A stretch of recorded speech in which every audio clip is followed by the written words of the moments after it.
محترم হাজিরিন, আয়াতে করিমা যে টুকরা আপনাদের সামনে আমি তিলাওয়াত করেছি, মোটামুটি আপনারা উপলব্ধি করতে পাররা এই আয়াতের সামনে রাখিয়া আমি আলোচনাটা কিতা করতাম। সামনে আমরা কিছুদিন পরেই ঈদুল আযহা আসতেছে, যেটারে আমরা কুরবানির ঈদ হইয়া থাকি। এই কুরবানির ঈদের সময় আমরা জন্তু কুরবানি দেই। অনেকের ধারণা থাকে যে কুরবানি দিলাম, গোশত খাইলাম, খুশিবাসি করলাম, এই পর্যন্তই শেষ।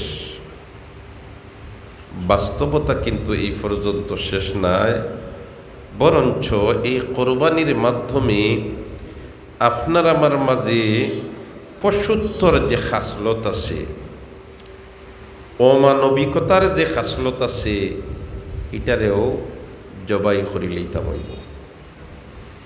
যদি জন্তুরে জব করার সাথে সাথে আমার মাঝে অমানুষত্বের যে খাসলতগুলো আছে, এগুলারে আমি জবাই করি লইতাম পারি, তাহলে ঈদুল আযহার প্রকৃত তাৎপর্যটা আমি হাসিল করতাম পারলাম বলিয়া ধরিয়া নেওয়া যায়।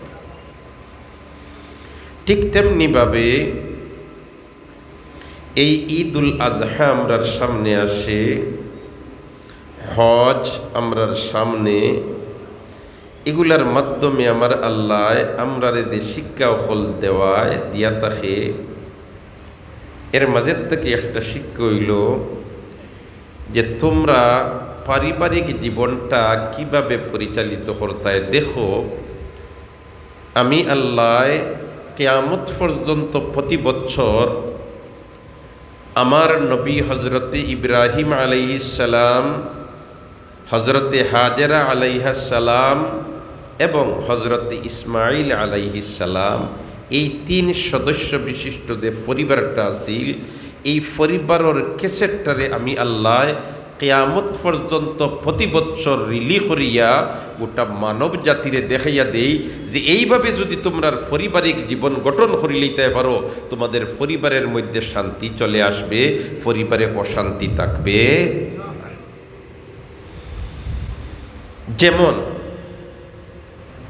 হজরতে ইব্রাহিম আলা নবীনা ওয়া আলাইহিস সালামের স্বপ্নে দেখছেন ছেলেরে কুরবানি দিরা।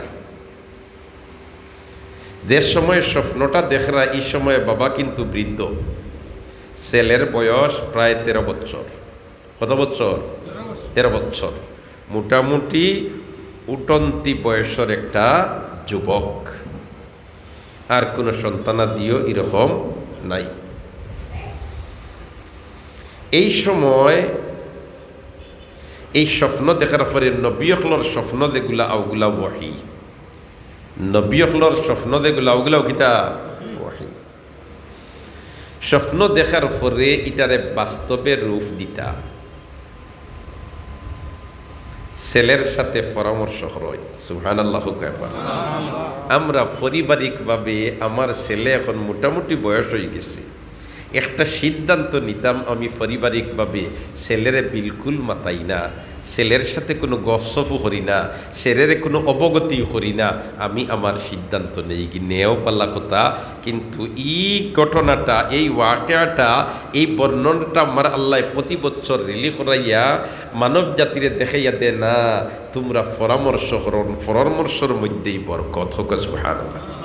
ও তো বাবাই কইলা ইয়া আবাতি ফাল মা, যে তোমার ফালাম্মা বালাগা মাউ সাইয়া ক্বালা ইয়া বুনাইয়া ইন্নী আরা ফিল মানাম আন্নী আযবাহুকা ফানদুর মাযা তারা। কলিজার টুকরা সন্তান, আমি স্বপ্নে দেখলাম তোমারে কুরবানি দিলাম, অর্থাৎ আল্লাহর নামে তোমারে জবাই করলাম, এই ব্যাপারে তোমার মতামতটা কিতা? সুবহানাল্লাহ।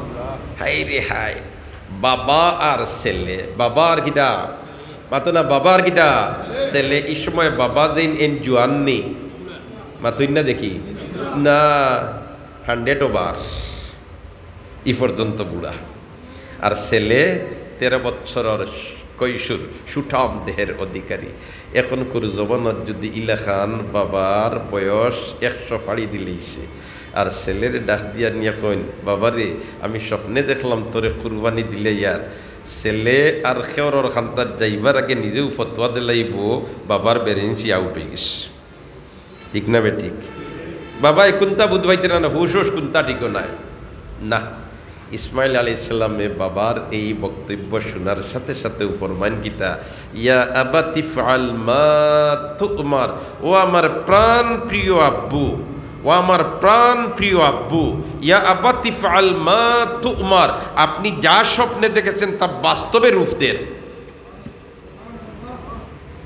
সাতাজিদুনি ইনশাআল্লাহু মিনাস সাবিরিন, অবশ্য আপনি আমাকে ধৈর্যশীলদের মধ্য থেকে পাবেন, আমার থেকে কোনো নাফরমানি প্রকাশ পাবে না।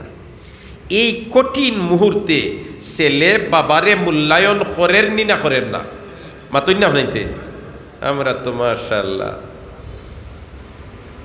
সামান্য যদি ছেলের মতর উল্টো হয়ে যায়, না না বাবা হইলে কি তৈল তান কথাই তো হলগান মানিলেই তামনি না।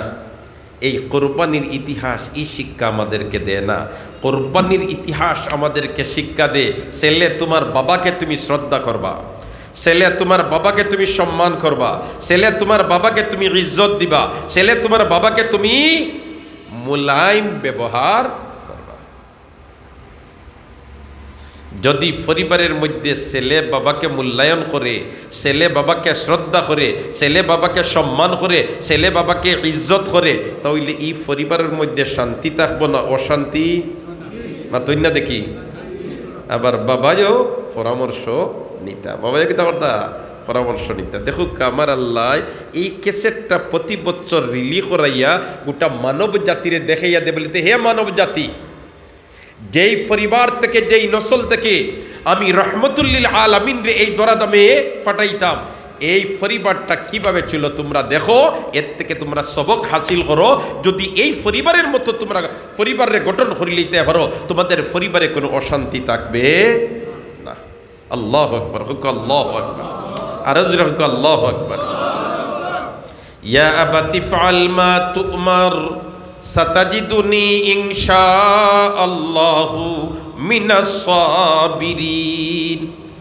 প্রাণ প্রিয় আব্বু, আপনি আমাকে ধৈর্যশীলদের মধ্য থেকে দেখবেন, আমি ধৈর্য হারা হব না। সুবহানাল্লাহ, সুবহানাল্লাহ। অতএব আসুন, আমাদের যাদের মাতা পিতা জীবিত আছেন আমরা তাদেরকে মূল্যায়ন করি, আমরা তাদেরকে কদর করি, আমরা তাদেরকে শ্রদ্ধা করি, আমরা তাদেরকে ইজ্জত করি, আমরা তাদের সাথে সুন্দর আচরণ করি।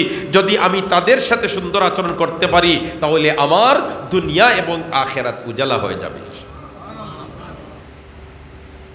আমরা তো ধনী হওয়ার জন্য বিভিন্ন দেশে আমরা যাই, রুজি রোজগার করিয়া আমরা সচ্ছল বনিয়ার ধনী বনিয়ার এটা করতে পারো। আল্লাহ দিয়া দিছে পথ খুলিয়া। আমার আল্লাহর সাথে সাথে আরো একটা মেসেজ দিয়া দিছে তার হাবিবর জবান মুবারক দিয়া, তোমরা যদি তোমরার মা বাবার কদর করে লইতে পারো, মা বাবার সম্মান করে লইতে পারো, মা বাপরে ইজ্জত দিলেইতে পারো, মা বাপরে মর্যাদার আসন আসীন ডাকি লইতে পারো, তাহলে আমার আল্লাহ তার হাবিবর জবান মুবারক দিয়ে বয়ান দেওয়াইয়া দে, তোমরা এই দুনিয়ার জগতেও সম্পদশালী হয়ে যাবে। যেলাখান আমরা বিদেশ যাই দুনিয়া হইবার লাগি, আল্লাহান মা বাপর যদি খেদমত হাসান করে লিতাম পারি, আমার আল্লাহ ওয়াদা দিছে তার হাবিবার জবান মুবারক দি বয়ান দেওয়া দিছে, এরা সম্পদশালী বনি দিবা। সুবহানাল্লাহ। দোস্তকল বুজুর্গ হল আয়াত পড়িছিলাম, সময় এত নাই।